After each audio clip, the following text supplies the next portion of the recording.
Quick question before we get into this. Do you know what changed in your lease requirements this year? Do you know what your notice periods are right now? How about today? Do you know every disclosure you're required to hand a tenant before they move in? If any of those made you go, good, that's exactly why we're talking today. California is genuinely one of the most complicated states in the country to own rental property. And the landlords who get burned aren't the ones that are being careless. They just didn't know what they didn't know. I'm Candice, and I manage properties in Orange County, and let's get into it.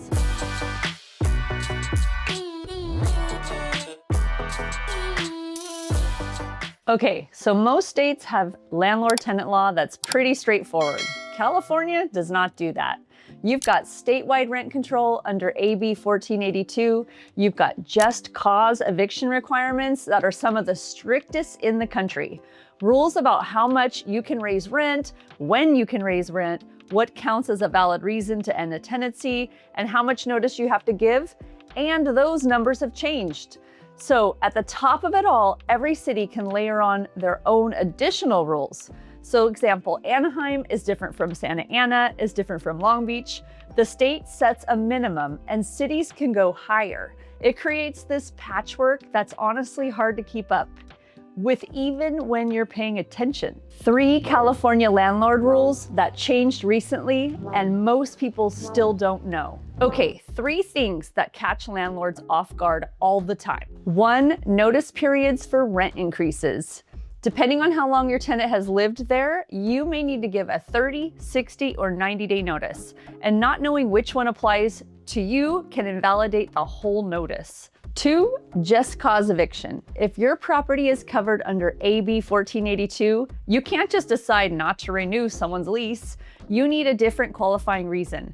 Like, I'd rather have a different tenant, doesn't work. 3, required disclosures. California has a whole list of things that you have to give a tenant before they move in, and skipping just one can create a liability later. None of this is meant to stress you out. It's just stuff that's worth knowing. So what happens when a landlord isn't current on the rules? Best case, you get flagged, you fix it, you move on. But more common case, you end up in a dispute that costs you time and legal fees, even when your intentions were totally fine. I've seen landlords serve notices that weren't legally valid. Leases missing required addendums, rent increases that were over the allowable cap. Not because anyone was being shady, but because the cap changed and nobody told them. California law doesn't really have a "I didn't know" grace period.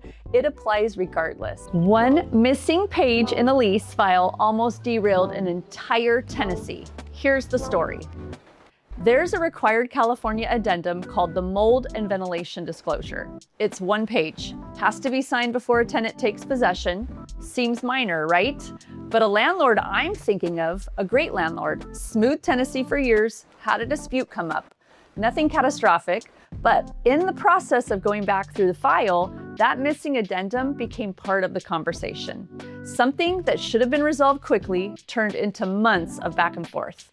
1 page, that's genuinely all it was. The difference between a clean file and a messy one is often smaller than what people think. Here's the real issue. This stuff changes. AB 1482 has been updated, local ordinances get updated, and keeping up with all of it while you're also living your life, running your business, managing everything else, it's genuinely a lot.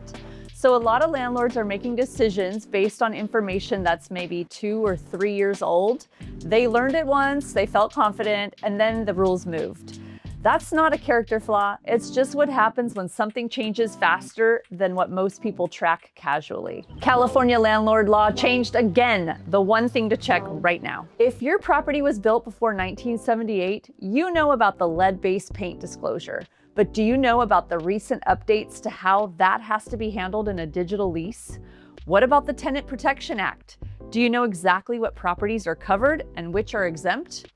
The exemptions matter just as much as the rules. Single-family homes owned by individual landlords are treated differently than multi-unit buildings. So knowing where your property falls tells you what you have to do and what you're actually allowed to do.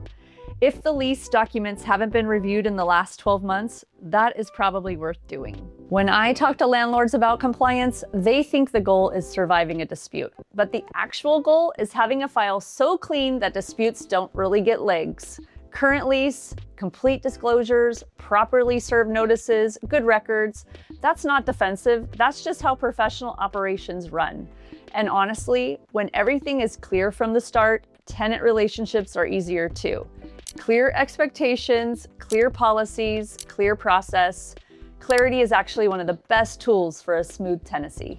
The landlords who never have problems all share one thing, and it's not luck, it's documentation. I know, boring answer, but landlords who rarely end up in difficult situations almost always have complete current files, signed disclosures, properly served notices, move-in inspection reports, written communication. So when everything's documented, two things happen. One, if there's ever a dispute, you have a record. And two, tenants and vendors are going to take you more seriously because the operation feels professional and consistent.